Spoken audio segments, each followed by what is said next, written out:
Hey everybody, thank you for joining us for this live broadcast today. We're going to be showcasing our brand new NSP primers, the CoreCut and the CoreCut Plus. To demonstrate them, I have a completely swirled out Mercedes-Benz here, black paint because it shows everything. I do have to apologize up front that our normal cameraman, Yancy Martinez, has had something come up that he's not able to be here. He may join us in progress, but if he's not here, that means I'm flying solo. And all the camera work will be static except for when I zoom in and zoom out. Okay, with that said, a lot of people, if you're new to Dr. Beasley's, you may not know about our existing products. So just real quickly, this is our NSP 45. This is our NSP 95. We have the NSP 150. And then we got a ceramic AIO, which is our Z1. So these two new products, let me go ahead and zoom in here just a little bit. These two new products are a complement to our already existing line. So we've got the CoreCut and we got the CoreCut Plus. And the reason we brought these out is because a lot of people just kind of found out that the NSP 150, sometimes they just needed something more aggressive in case they were working on a car that was really trash and had a lot of deeper defects like swirls, scratches, water spots, and oxidation. So Jim went to work in the laboratory, and one of his goals was to not increase the particle or the grain size. So a lot of times when people want to come out with a more aggressive compound, basically in simple terms, they just put bigger rocks in the bottle. And of course that makes it more aggressive. The problem is as it's removing defects, it's also scouring the finish. So Jim's goal was to keep the diameter of the abrasive particle at 1.5 microns. In fact, our Dr. Beasley's NSP 150, this was until today, this was our most aggressive product, was the 150. And what that 150 stands for is 1.5 microns. And so to give you an idea, so you can kind of wrap your brain around what a micron is, a human hair, the diameter of a human hair is about 90 microns. So we're talking about particles that are very, very tiny. They're about twice the size of the diameter of a human hair. That's how small they are. Anyway, so we've got the CoreCut and the CoreCut Plus. And I'm going to do a demonstration back here. Before I do, I just kind of wanted to share one of the things that makes our products very different than anything else on the market as far as conventional compounds and polishes go. And also anything out there that is sold as a primer. Okay, so there's other polishes that are called polished primers out there, but they continue to use the same type of carrying agent, which is usually some sort of petroleum solvent.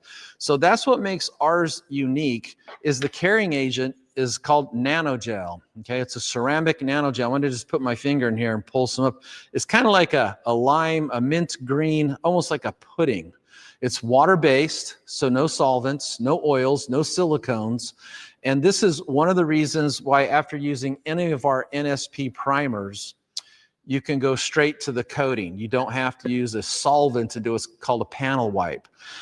So that's our nanogel. I just want to point that out because a lot of people want to know what makes ours different from all these other products, and it's the nanogel. And then just to give you an idea, here's one of our products. This is the abrasive powders that are inside the bottles. This is for our 95. So again, this will be a product that is the size of a human hair. And as you look, it's just like powdered sugar. There's no other way to describe it. It feels like powdered sugar. And of course, if Yancy would have been here, I would have shown you, I have all of the, there we go. I have all of the different CoreCut powders here. Let me zoom back out. I'm my own worst cameraman. Okay, so let's get on to the demonstration. And just real quickly, CoreCut is really for car paint. CoreCut Plus, we kind of developed that because a lot of people know I teach boat detailing classes. Whenever I teach a boat detailing class, I don't bring in boats in good shape. In fact, just the opposite. I bring in boats that are incredibly horrible as far as condition goes. Think boats that have been neglected for maybe up to 10 years or longer. And the reason I bring in boats that are so horrible is because then I can teach the most techniques. If I bring in a new boat, I can show people how to use a spray wax, which is not very educational. So as we were working through some of these boats, I talked to Jim about creating a more aggressive product, and that's where CoreCut Plus came from. And in our last boat class, we used CoreCut for our compound, is our NSP primer compound, to pull the sanding marks after we completely machine sanded down a center console boat. So it does work very good for that. And just as an aside story, a few weeks ago, I did a complete wet sand followed by dry sand. So a wet sand, dry sand, cut and buff on a 1977 Pontiac Can-Am with a brand new custom paint job. Horrible, horrible orange peel. And after sanding it, I did cut that with the CoreCut Plus. Or no, I'd used the CoreCut for that. CoreCut just kind of evaporated the scratches. It worked that fast. That was with the wool pad of the rotary. Anyway, on to the demonstration. Real quickly, I just want to kind of show you something. This is the complete collection of the Buff and Shine Edge Guard pads. This is a pad line that we now carry on the Dr. Beasley's website. It's the pad line that I like to use when I detail cars professionally, and it's the pad line that we show in most of our detailing classes. And very well-made pads. And I want to make a video kind of going into depth about why I like these and the contour profile they have here. But the reason I have these out is because I just want to share something that most of you guys that have detailed a few cars will understand. So this first pad, this is their blue pad. This is a blue foam cutting, and it is very aggressive. You can run your hand over it and you can feel a sharpness to that pad. That's a cutting pad. Okay, next in their line for aggressiveness, they have this maroon cutting pad, and it's aggressive. It's got some cut, some sharpness to the foam, but it's not near as aggressive as this blue pad. Okay, then the next pad in their line is this blueberry pad, and this is, they call this heavy polishing. And this is a real popular pad in the detailing world because it gives you a lot of defect removal, but a lot of times on medium to hard paints, it'll finish out and you can go right to the coating, your wax or sealant. Next in their lineup would be their yellow. And this is just a basic yellow foam polishing pad. And then next in the lineup is their white. This is just a polishing pad, just a standard polishing pad. And then the softest pad in their line is this black foam finishing pad. And the reason I'm showing you this is because I think you can all agree, out of all these pads, this would be the second least aggressive pad, the second least aggressive. It's not aggressive at all. And I'm going to take and throw this on what I would consider one of the, and I'm not trying to be derogatory by saying this, but this is probably one of the wimpiest tools on the market. It is a copy of the Porter Cable, which is also a very wimpy or anemic or non-powerful. It's not a real powerful tool, but it will get the job done. But I'm showing you this because our products are designed to work with any tool, no matter what you have, whether it's Rupes, Griot's Garage, ShineMate, Max Shine, Porter Cable, Harbor Freight, Flex, name a tool. I got a whole collection here. If you got a tool and you want to see it shown on this hood, I could probably knock that out for you today. But I would consider this a very simple tool. So I'm going to go ahead and put the Buff and Shine pad on here. I got power. I'll turn that down a little bit.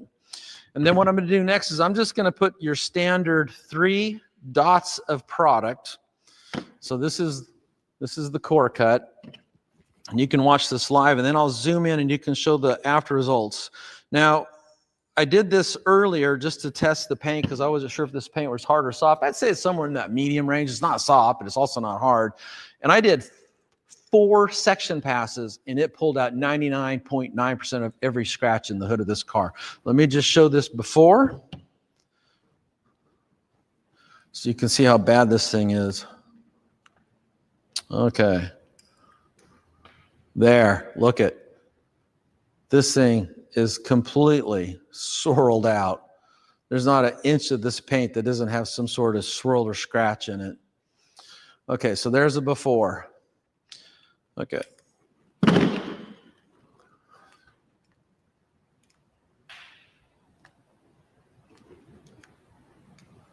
Looks like my zoom isn't working. That's not good. Okay, we'll go ahead. I think I'll just do a spot just right here. And I'm just going to do the same thing. I'm going to make 4 passes, then we'll come back and take a look at the results.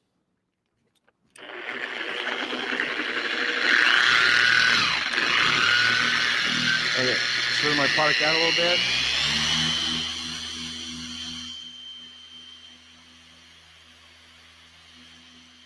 One, 2,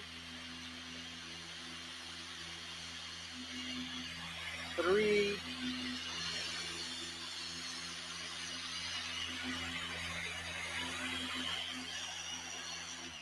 There's 4 simple, just back and forth passes there.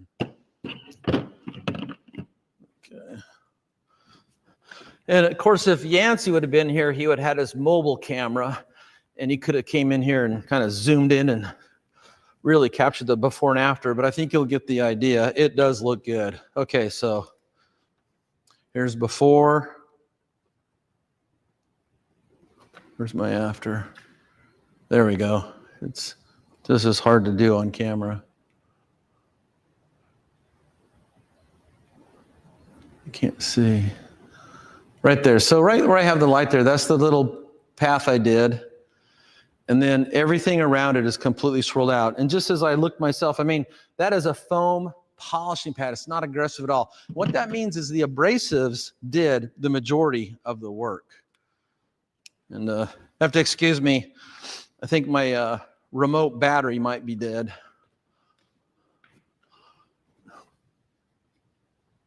I don't know how to do this. I can't. Oh. I had to zoom in on the own camera. Crap. I can't zoom out. Okay, Victor, I don't know what to tell you here. I can try one more thing here. How do you zoom out with this thing?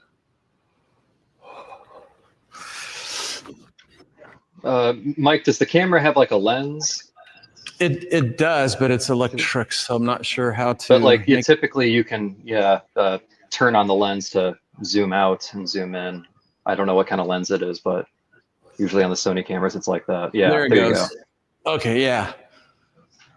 Okay, well, I guess that's the demonstration in case Yancey's able to pop in here. Yeah, apologies, everybody. It's the best we can do. You know, we didn't know he was going to be here until about half an hour before we went live. So there is the demonstration. It's a very fast-cutting compound. We call this abrasive style faceted. And to try to give you an idea, and I know this is kind of a bad analogy, but if you've ever looked at a golf ball, it has uniform dimples all the way around in a perfect circle. It's an orb or a perfect sphere. And our abrasives are like that, only instead of dimples, they're facets, they're flat, so then they got edges. So they got perfectly faceted exterior to this microsphere. And that's why it cuts fast and it cuts very even, because all the particles are the same size. So you take the clear coat, if you're leveling the clear coat, you're going to level it about the same time. Anyway, that's our new CoreCut and CoreCut Plus. And it's possible that next week we might do another live video with Yancey here, and we will show the CoreCut Plus on oxidized gel coat to see how fast it cuts. Besides that, Victor, what else would you like to talk about today? Well, I think it might be good to talk a little bit about, kind of the benefits of the CoreCut abrasives versus, conventional compounds with regards to surface temperature and also working time. Yeah, so and thanks for jogging my memory. One of the things that people hate about compounds and polishes, not ours, but a lot of them on the market, is they dry up fast and they become very dusty. So in all my testing so far in all the cars I've detailed and in the classes that we've held here, we're just not seeing that dusting problem. And the working time, as long as you keep the pad moving, the working time it doesn't really dry up on you. And that's pretty cool, because you got to remember, this is a water-based product, so there isn't any oils like petroleum oils or solvents in there to really keep it, liquid on the surface. We're relying basically on the nanogel, which is a water-based product. So no dusting, long buffing cycle or buffing time. And then because the abrasives are all the same size, you end up having a more uniform cut, which is really what you want. The whole idea about detailing a car and doing the paint correction is to remove the defects while leaving the most paint on the car. So the more perfect your abrasive technology is, the more paint you can actually leave on the car without removing paint needlessly. And then as far as the temperature goes, the nanogel and the type of abrasive technology that we use, it just keeps temperatures lower on the surface, which is always a good thing. You don't want the paint to get hot as you're buffing, and what happens is you buff, it starts to expand, and so now you're cutting even harder. So ideally, anytime you're doing paint correction, you actually want to keep temperatures low, not heat the paint up like they talked about in the old days. Like they were talking about heating up lacquer to reflow it. We don't want to do that with clear coats. You want to keep temperatures low. So.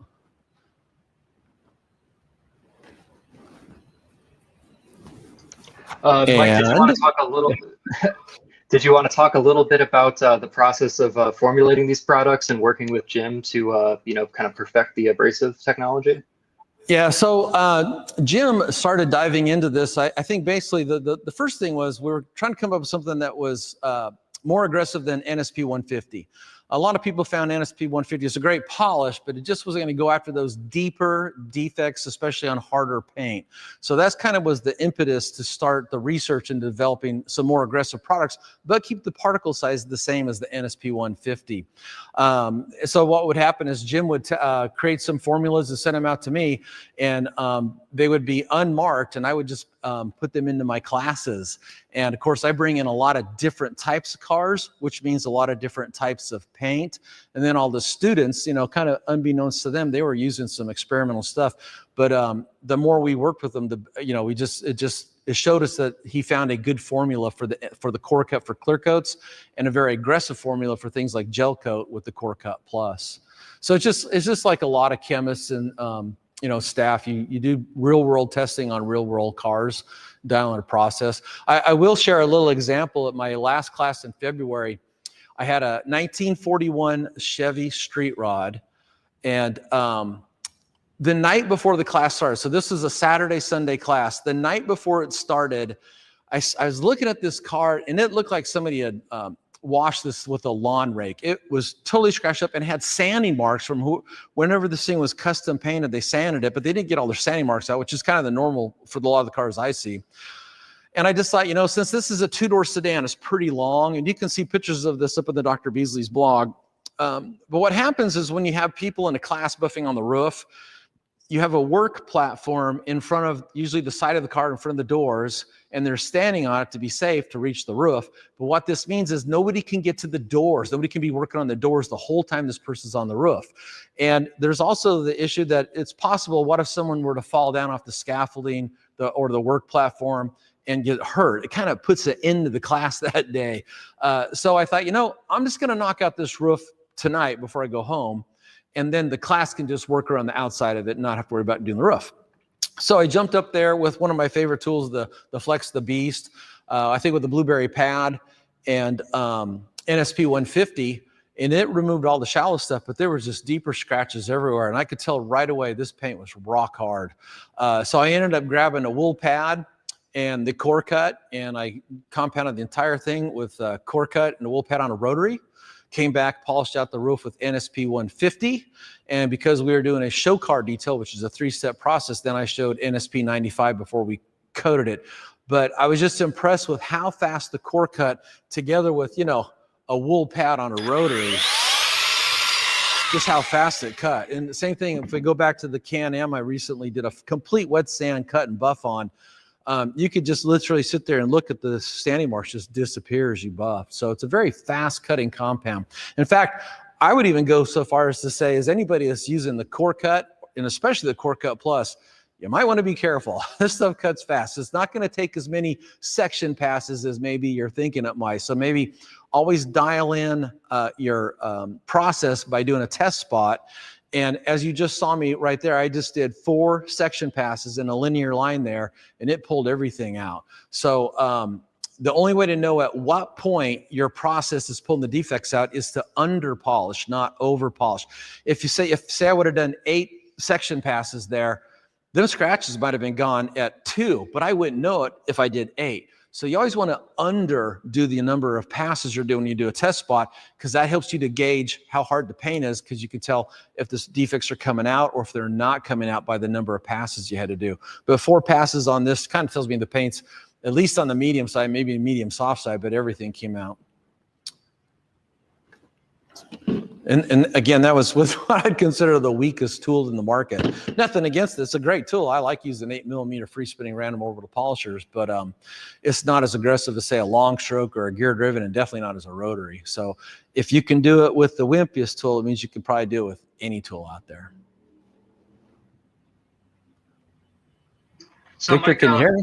Yeah, I can hear you. So how did you find this product worked? These products worked in terms of sanding mark removal, in terms of integrating these with kind of a greater sanding process to remove orange peel. Well, they work good. You know, in my last class, again, I have to kind of go back to the class. Since that class, I've done two complete sand and buffs and used CoreCut on both of them.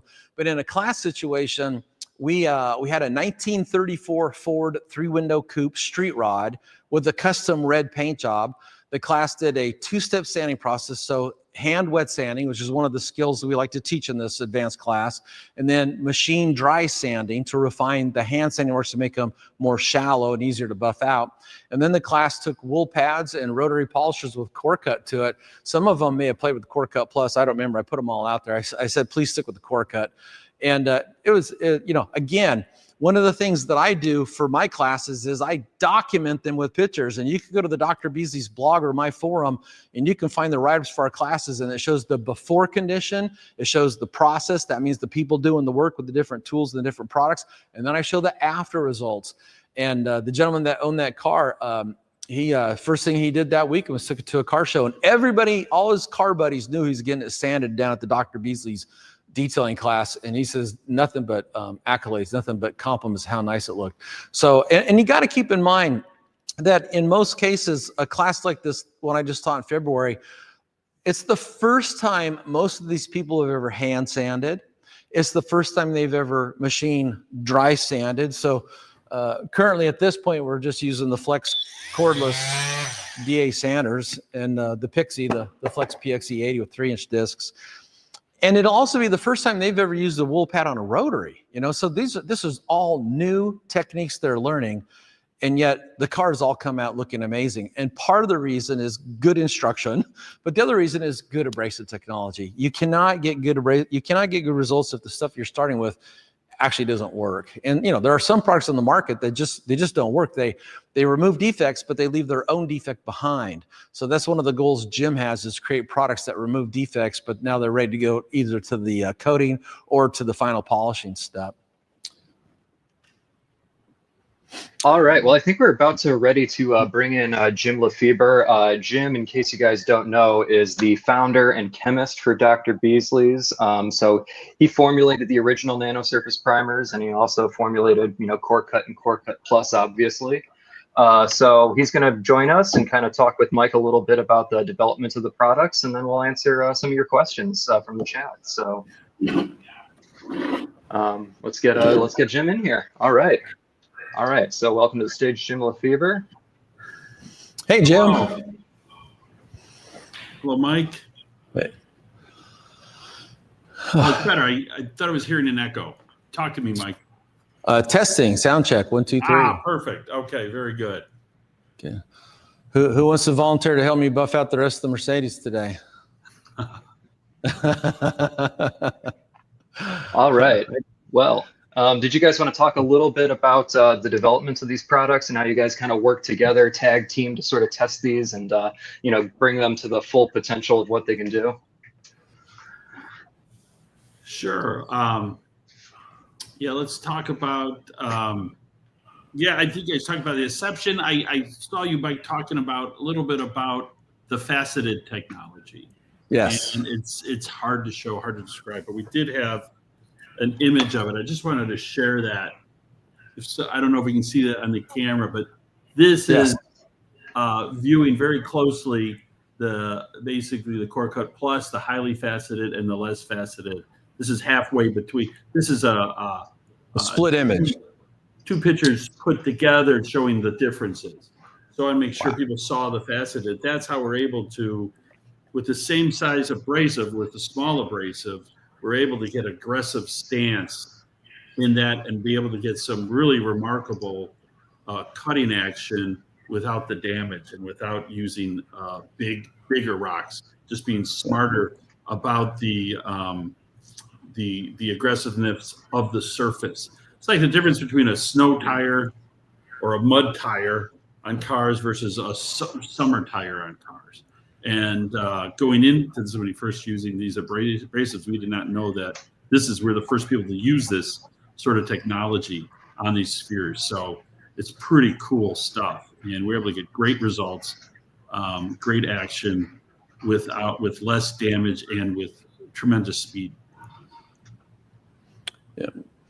And originally, when you started formulating these faster cutting products, is because here at my classes, NSP 150 is a great product, but when you're teaching real exhaustive topics like how to sand down an entire car, you need something that's going to cut a little bit faster. So that's kind of what I think pushed Jim to start working on the CoreCut. And then, of course, I teach boat detailing classes. And as I was mentioning before, I don't bring in boats that look good. I bring in boats that look horrible. And the difference between an extremely neglected boat and one that's only, say, neglected for a couple of years is the oxidation on the gel coat surface. It penetrates into the gel coat. And so one of the things that old school boat detailers do is they try to do everything with a compound and a wool pad on a rotary like this. And the problem you have with this, and I discovered this years ago, like decades ago, is when you put a product on an oxidized or a chalky looking gel coat and you buff it, the carrying agents, a lot of times in compounds, there's some sort of petroleum distillate or petroleum oil. They soak into the gel coat and darken it. So you're buffing, you can go, oh, look, I'm already done. You're not done. Oxidation's still there. It's just camouflaged by the oils.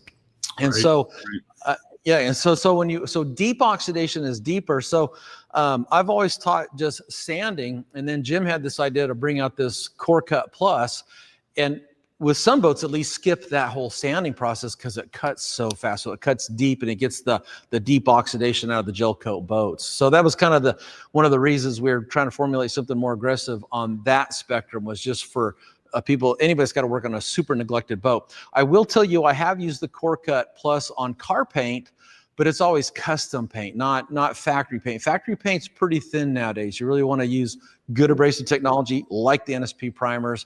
The CoreCut Plus, though, you could use it on aftermarket paint because it's thicker, but a lot of times CoreCut is, from my experience, CoreCut's going to nail whatever, all of us that are sanding down cars should be finishing out at a minimum of 1,500 grit, if not 2,000. I usually go to 25 and 3,000. That just makes the buffing easier. Therefore, you don't need something as aggressive like CoreCut Plus, but CoreCut will handle all of that. Well, it's an evolution. I could imagine when I first started making this stuff that anyone would want something stronger than one NSP 150. Until I got into mic and boats and things. And then I'm like, oh, wow. So the intermediate, the first step we made was I was putting more abrasives in the 150, getting the concentrated abrasives in there. And people like that, but I didn't realize, I started to get feedback and said, that's not enough. People really want faster action, a little more aggressive, save time polishing a car. And it took us a couple of years to figure this out, to get this done right. So I'm glad with Mike, with boats and stuff, really pushed me to try some things that I probably wouldn't have tried before. But I think it's coming out really well in the end here. Well, one of the things Jim had me test was a lot of compounds on the market, especially in the body shop world, they will list on the label what grit level they will pull out. And so at the time, I had that Can-Am down here. I hadn't actually started it, but I went to the hood and I sanded, I sanded with 1,000 grit, 1,200 grit, 1,500 grit, and 2,000 grit, all wet sanding by hand, which tends to put in deeper scratches than machine sanding. So these are legitimate deep scratches. And then I fired up a wool pad on a rotary polisher, and I just thought, well, let's see what CoreCut can do here. And to my surprise, it pulled out the 1,000 grit, no problem. Now, we don't like to advertise that because I don't want people out there finishing at 1,000 and then trying to pull it out. You'll be there, it's never gonna be good around raised body lines or edges, But on the labels of these, we say that the CoreCut Plus will pull down to 1,200 and a CoreCut will pull out down to 1,500 grit if someone didn't want to sand out to a higher grit. They're that aggressive. Yeah. So it kind of gives you something relative you can compare against. So if you're looking at someone else's compound, it says it pulls down to 1,500, and you can match ours up to that. It's the same kind of idea. So yeah, I don't know if there's anyone out with more experience than you with polishes and using different polishes, but in the process of trying different things, I've never used this product, but internally we have someone here in Chicago that tests these products. And I get rejected all day long, all the time. This isn't good. This isn't working. This is it. Because this started out, I went too aggressive on CoreCut Plus. Mike says, oh my God, this is too aggressive. We can't do that. We need to put it down a little bit. And so with two people helping me in R&D, really tightening this thing to get it perfect. And now we've got more, we have other detailers out there that tested it and are giving us comments and everything else on this thing. So I think we dial it in, but I appreciate the real world of trying these on cars to really dial it in to get the right amount of cutting action that we'd be able to put in here and reduce the facets, how many facets we want to have in the abrasion. Hey, Victor, is it possible for you to bring up a picture of that 41 Chevy? You know, the one on the, if you go to the Dr. Beasley's website and click on the shop and then down below where it says paint correction, or on the main page it says CoreCut, you know, you can check it out. If you scroll to the bottom, you'll actually see a before and after picture of that 41 Chevy. And that was all done 100% with NSP technology. And the difference is absolutely striking. It's very dramatic. And we found out that paint was rock hard. And to be honest, I don't like bringing in any car for a training class with rock hard paint. Now, it's a good learning experience. So when people leave here, they can go, man, I know what that's like. But as far as like trying to work through a car in a time sensitive kind of manner, because we got a lot of different topics in cars, as a practice, I don't like having cars with rock hard paint. And what saved us on that was the CoreCut. The CoreCut wool pad rotary pulled everything out. So another good, it was another good opportunity to really put the product to test before we went to market. All right, guys. Well, do you think you're ready for some questions? Sure. All right, let's do it. Okay, so got people checking into the stream. Tim McLaughlin, ready to roll. Humberto, Mr. First from Puerto Rico, also ready to roll. Good to see you, Humberto. Tech Guy Allen, I know he was a recent graduate of a Mike Phillips detailing class. Good to see you. Dynamic Duo Detailing, excited to try these. Good to hear that. Oh, he's from Michigan. Hello from Michigan. All right. So first up, we have Humberto first from Puerto Rico. He was wondering on the NSP 150, what does that stand for, the 150? Is that 1.5 for like 1500 grit, or is that referring to something else? Jim, you want to take that? I said it's 1.5 microns. Yeah, that's right. 1. So that stands for the size of the abrasive, because the first 3 NSPs, it was 45.45 micron abrasive, and these spheres are all the same size. I want to push that. Hey, this isn't a blend. This is and traditional abrasives. You get all different types of rocks and they're all different sizes and stuff like that. They fall into a medium mean, but they're different sizes. This is precise. That's where you get such a precise cut on it. So each product, the first 3 ones, 0.45 microns, 0.95 microns, and 1.5 microns. With this CoreCut, we had to change the terminology. We just call it CoreCut, cutting to the core, a little more aggressive, but it's the same 1.5 micron. But the sphere, the abrasive that we use, is more aggressive. Gotcha. Yeah. And you can actually, you know, when you pull, if you buy bottle this and just put some in your finger and fill it, the CoreCut, you know, you can feel a little bite there, but you feel that CoreCut Plus, you can feel the sharpness of those faceted sides. All right, so let's see here. We got the Details and Me checking in. Good morning. Got to get a hold of this system. I'm intrigued by the NSPs. It's good to hear. Let's see here. Humberto chiming in. The NSPs are fantastic. You don't need the IPA wipe and can coat immediately. All right. Okay, we've got a question from Jose here. Jose wants to know, is CoreCut more of a 1-step or a 2-step depending on the pad you're using? Well, it just depends on the paint hardness and your goal. I mean, some people, their expectations for how paint looks isn't very high, and some people is super high. So it depends on how hard the paint is. You know, harder to medium paints are easier to polish out than soft paint. Soft paints are a real nightmare, and that's when our NSP 45 comes in. But it just depends on your paint and what you're trying to get to. For most people, after using CoreCut, you're going to want to repolish something less aggressive, both on the pad, possibly the tool, and for the product before you go your LSP ready, you know, ready for a coating, wax, or sealant. Yep. Yep. On you know, the first time we showed these products in a class, you know, My classes are a lot different than anybody else's. The first tool you learn how to use in my class is the rotary, because there's an old saying, it goes like this: use the right tool for the job. Well, sometimes the rotary is the right tool for the job. And I know a lot of other classes, they don't really focus on that. They focus on orbitals.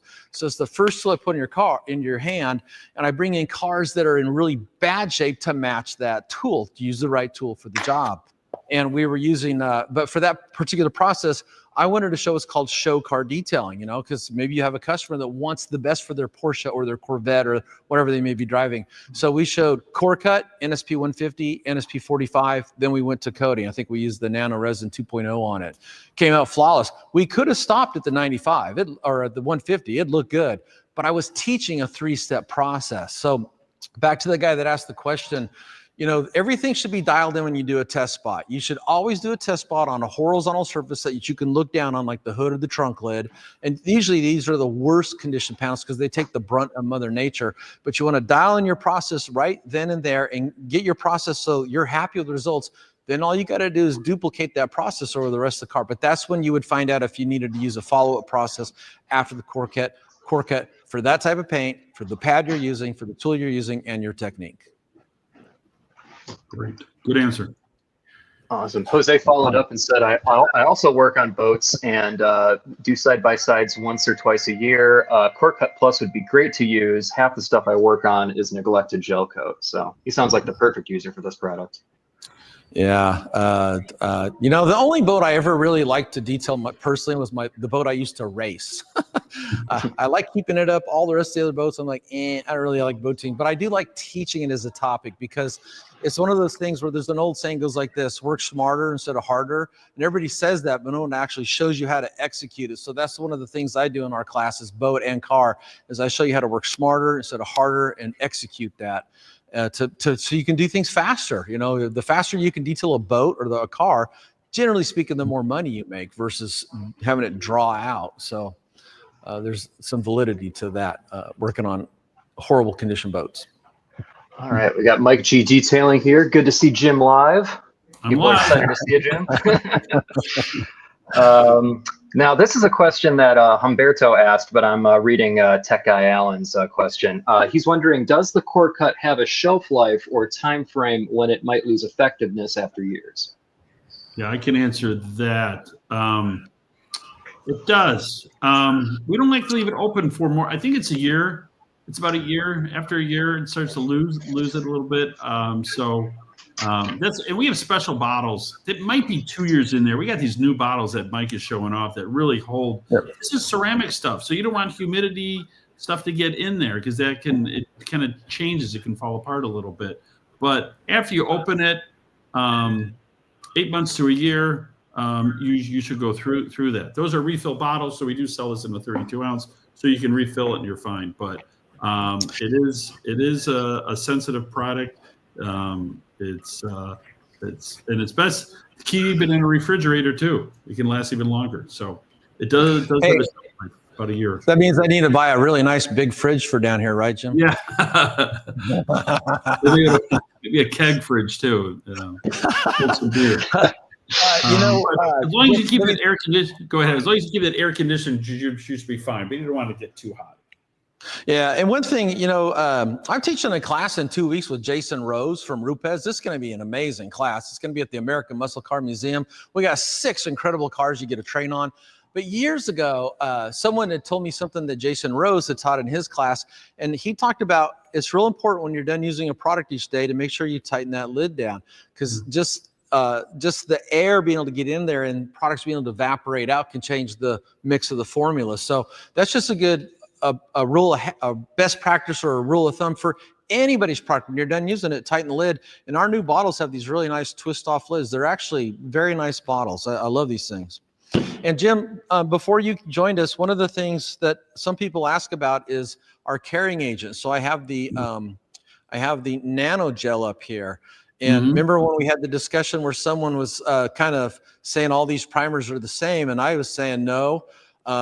Most of those primers out there are still using old technology carrying agents, but not NSP. NSP uses a ceramic nanogel that's water-based. Is that something you might be able to share a little bit more on? Yeah. Yeah, this is a unique car brand. We did it took me over 5 years to develop a polish. Can you imagine a car care company without any polish at all? But I was struggling to put something together because I didn't like what traditionally they were being used. There's a lot of oils, a lot of fillers, paraffin, there's carnauba, a lot of white oils and stuff. And I wanted to stay from it. I just wasn't happy with it. So when we came upon this, when I was able to get this nano gel, it suspends. It's a real thick gel, and it can suspend abrasives in there balanced. A lot of times, even a polish, when it sits in the cream that it's in, a lot of the abrasive sinks to the bottom. You got to shake it up.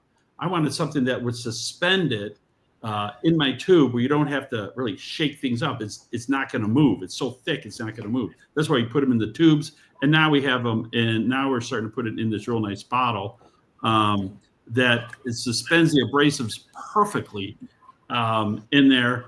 Because when you mix and stir it, it's in there perfectly. But then a lot of times the abrasives can settle down to the bottom. And shaking it does a poor job. But I didn't want to have something to really shake up. So this nano really suspends it. There's no organic material in there, so it's going to break down. Normally, you're going to use a ceramic coating after this. So I wanted something that without oils, without any fillers, no organic material. And actually, it's kind of an adhesive. It's a real good base for your ceramic coating. So it can cross-link. You have real nanotechnology in there.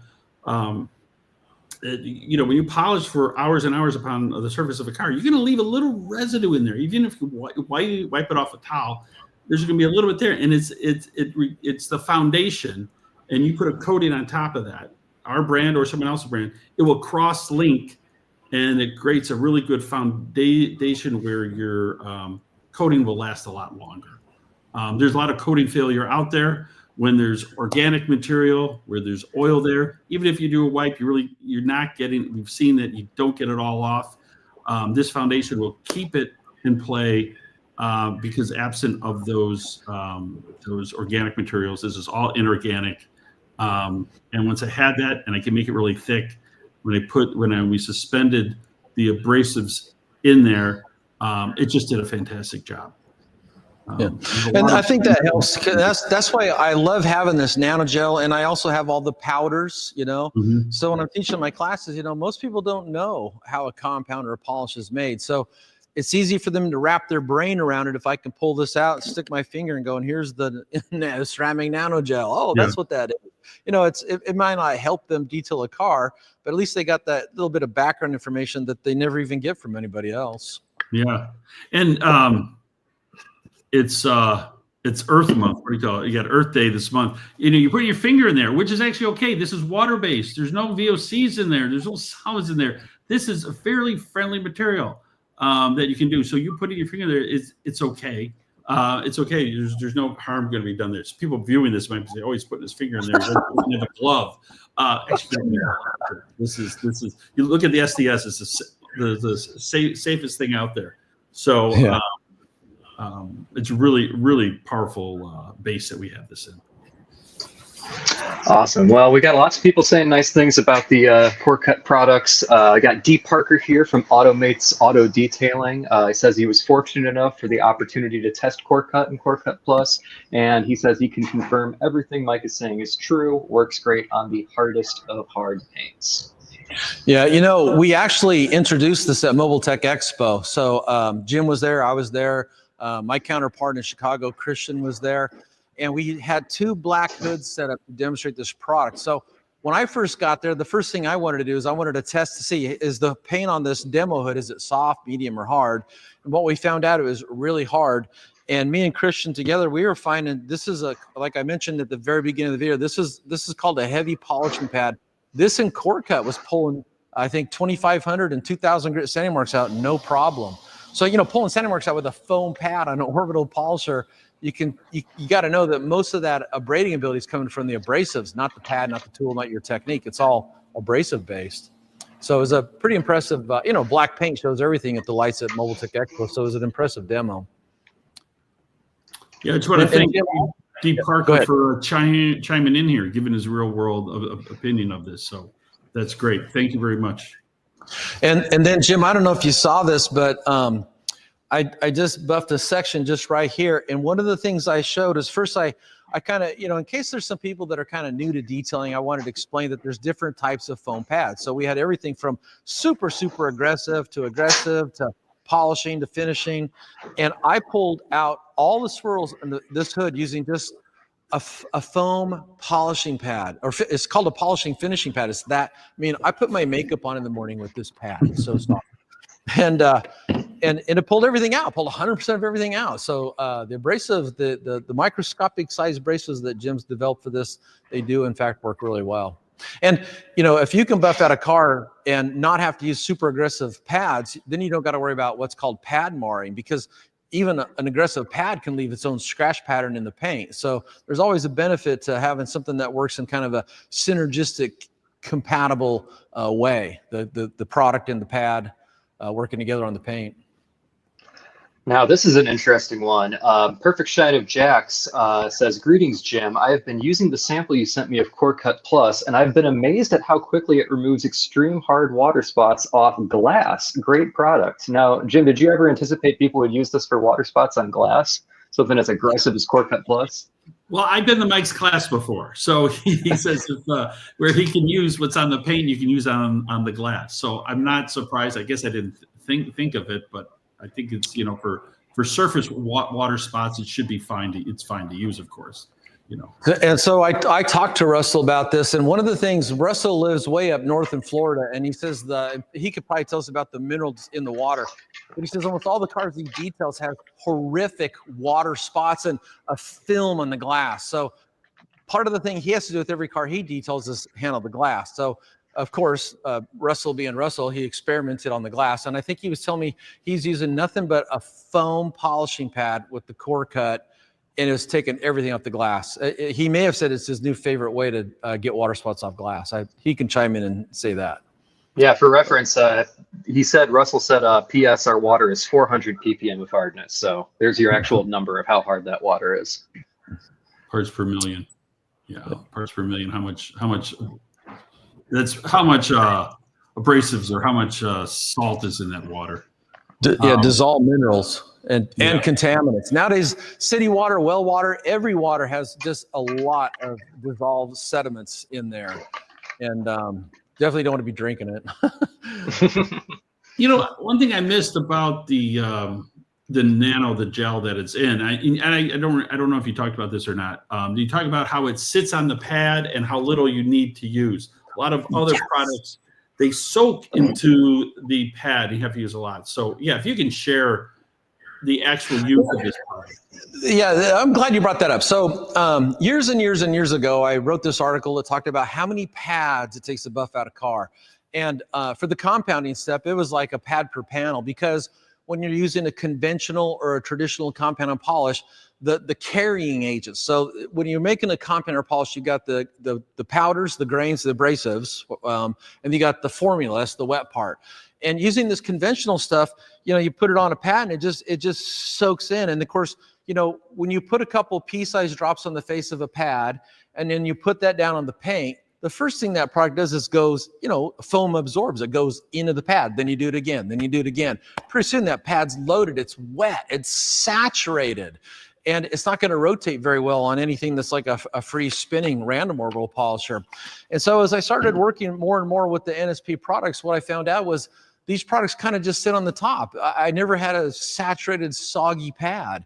And in fact, I could actually just take a nylon, like a pad cleaning brush, clean off, because anytime you're braiding paint, you're pulling paint off the car, it's on the pad. So clean all that stuff off the pad, add some fresh product, go back to work. But I dramatically reduced the number of pads that I was going through to buff out a single car. Same thing in all our classes, you need less pads. You still want to change pads once in a while, but it's not like with using a conventional compounder polish where that carrying agent is seeping into the foam. And then it actually gets to the adhesive that holds the Velcro in the back. And then you combine that with an aggressive oscillating action. That's a pretty much a torture test for the adhesive. Getting down there with all those solvents, loosening it up, and you see the backing come off. Doesn't happen with NSP technology. All right. Well, do you think we have time for a couple more questions, Jim? Sure. All right, let's get the last couple questions in here, and then we'll let you go. All righty here. Tech Guy Allen wants to know, some brands have spray polishes and compounds nowadays. Curious your thoughts, and if Dr. B might release something similar at some point.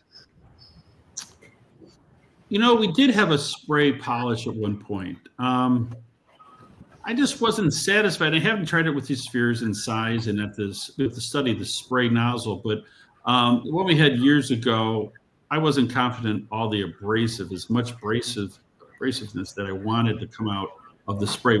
Part of it wasn't being held back by the spraying mechanism and the clogging of the sprayer. And we canceled that product. We had it out, but I wasn't entirely satisfied. But it's not a bad idea to look at that again. So that's, you know, what I do like, I'm not too sure. I'm going to have to study that because you do want it suspended in something very evenly. And does the spray, does it change that? I'd have to study the output. Is it similar to what we have? I have a little bit of experience. The first spray polishes, I used them. I did beta testing on them and made a video on them. Still up there on the internet today. And did they work? Yes, they work. I just found that there's the benefit to being able to spray the polish onto the pad or onto the paint versus putting a couple drops on the face of the pad. It's not like a game changer. It's not like a big deal. It's like either way you want to do it. The more important thing is to get going so you can go home at some point, you know. But I agree with you, Jim. I think in order to make, that was one of the problems that they have with the spray polishes is getting keeping the abrasives in a uniform mixture throughout the whole thing, but also getting them to spray out without clogging, you know, whatever the orifices are in the nozzles of the spray pattern. It can be very challenging. So there's an old saying, you know, if it ain't broke, don't fix it. Or when my wife talks about me, she always says, if it ain't broke, I fix it until it is broke. But if it ain't broke, don't fix it. Just put the product on the pad and get to work. So that's my take on it. All right, we got our last question here from Mr. Barry DeHart. Hi, Mike. I met you at MTE. You signed one of your books for me. With a new CoreCut, when should you use it with a DA, or when should you use it with a rotary, and how do you really suggest using it? Oh, that is a great question. So let me kind of back up to remember, maybe you just came in on this, but if you were to go to the beginning of the video, I talked about how we had this 1941 Chevy in my last class. We had 7 or 8 cars in the class. So this was just the first car. And I went ahead and personally buffed out the roof because I wanted to get the scaffolding away from the car so the students could work on the doors, the fenders. And I was thinking, well, it's no big. It was 5 o'clock on a Friday. Class starts at 7:30 in the morning that Saturday. And I thought, well, I'll be down here for a couple hours, you know, buff out the hood or the roof. And I jumped up on a Wonder Work platform with a Flex Beast, a blueberry heavy polishing pad, and tried NSP 150. And what I found out is that paint was so hard that was going to take forever. It wasn't getting all the defects out. So I went ahead and used a wool pad on a rotary with just the CoreCut. I don't think I used the CoreCut Plus, and it nailed everything. So to your question, which pad, which tool do you use it with? That kind of all goes back to the test spot, because when someone brings a car in like this to me, if I've never worked on it, how would I know if the paint is hard, soft, or somewhere in the middle? I don't. You don't know until you do the test spot. That's why you always see me harping about the test spot. It's the thing that you got to dial in anytime you're working on a car you've never worked on. Now, if I get done with this and the guy brings it back in a couple months, then I got that experience. But the first time I don't know. So to answer your question, you just need to do a test spot. And, you know, I always like to frame everything like this too. I may be looking for show car results, but some people might just want to get it shined up. So how far or what tool or what pad you got to use depends on the hardness, the softness of the paint, and your car care goals. So you kind of have to balance those. But here's what I'll tell you. For most cars with medium to hard paint, if I'm using an orbital polisher, I'm finding CoreCut with a foam pad like this blueberry pad from Buff to Shine. They call this heavy polishing. So it's a little more aggressive than, say, this white polishing pad or this yellow polishing pad, but it's not quite a cutting pad, and it's still pulling everything out for me. So if that helps you at all. And of course, you know, there's a big difference in the type of orbital. It's gear driven and free spinning, short stroke and long stroke. So all those are kind of things that you need to figure out when you're doing that test spot, because a lot of people have their favorite tool to use, and that's going to dictate everything about the test spot is kind of the tool at some point. That answer your question? I think it did. I think it did, Mike. Yeah, All wish right. Tab- Well, all right. Well, I think that about does it. We're coming up on an hour now. So any final thoughts, guys, before we leave? What do you have to conclude with, Mike? I'll let you conclude. I love doing these videos, bringing these things in, but the thing I always think is kind of funny is I can't send this back to the owner with that little strip all polished out. So someone's got to finish the car today, and I guess that's me.